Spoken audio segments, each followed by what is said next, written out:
Mais petit à petit, les gens se sont rendus compte qu'ils habitaient un quartier qui était chouette. Et ça a été, au départ, si vous voulez, la prise de conscience sur le quartier. Et puis alors ensuite, on a voulu que ce soit la ville tout entière qui s'aperçoive qu'elle avait une richesse ici. La disparition ou une atteinte irréversible au quartier historique en instituant des mesures juridiques. L'objectif d'André Malraux est beaucoup plus large puisqu'il s'agit de préserver l'aspect des quartiers. En même temps, adapter ces quartiers à la vie moderne afin d'éviter d'en faire des musées en pleine rénovation et d'aménagement sont encadrés par un plan de sauvegarde. Qu'il s'agisse des façades, des rues, des cours... Puis le 12 mai 1964, le quartier du Vieux-Lyon est le premier quartier en France à bénéficier de cette nouvelle mesure de sauvegarde.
J'ai ce bruit dans la tête. On l'a tous eu. C'était il y a 3 minutes, il y a 10 ans, 50 ans, peut-être même un siècle. Toujours le même et pour toujours. Comment a-t-on pu un jour vouloir l'étouffer? Oublier volontairement d'où il venait? Comment a-t-on pu un jour imaginer transpercer le vieux lion d'une blessure heureusement restée imaginaire? Il aura fallu une association et un ministre pour redonner la vie à une idée, renaissance. Renaissance du vieux lion.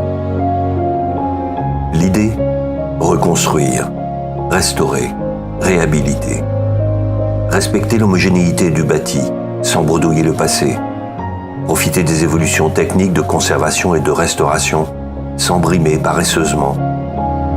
Simplement pour une meilleure lisibilité des formes. Permettre la délectation, la laisser s'insinuer, se sédimenter dans la mémoire. Dans ces pierres et ces frondaisons, tout un fourmillement de formes et de couleurs. Dans le treillis dense et foisonnant d'un graphisme environnant qui dessine 1000 allusions aux figures du visible, à la fluidité de la vie. Plus d'exil, mais l'évidence du réel en une myriade d'impressions coagulées. N'est-il pas grisant de découvrir la vie secrète de ces pavés sans que notre déambulation mentale au long de ces rues labyrinthiques n'ait encore à souffrir de la fatigue et de la flânerie? Souvenir d'une mélancolie ou d'une pesanteur, une façon de lutter contre le machinal du monde. L'architecte ensorcelle l'espace aux angles vifs et coupants. Spontané avant que de servir, ces tracés dessinent des laissés-aller comme autant de théâtres de fermentation éducative. Rien d'insipide. Il ne s'agit plus seulement de défendre des édifices, mais ce qu'ils matérialisent, des êtres et des vies, des caractères, des usages et des mœurs. Une vision émotive qui vient coexister avec des envies irrésistibles d'air, de lumière et de verdure. Le rire de François Rabelais retentit jusqu'à nous à travers les grilles et les terrasses qui se dévisagent. Tout ce complexe de rues et de places se trouve pris dans un écheveau d'allées et venues quotidiennes au maillage serré. Mythologie urbaine où la pensée continue d'assumer ses plus nobles fonctions de culture métissée, en des lieux d'échange qui émancipent la ville.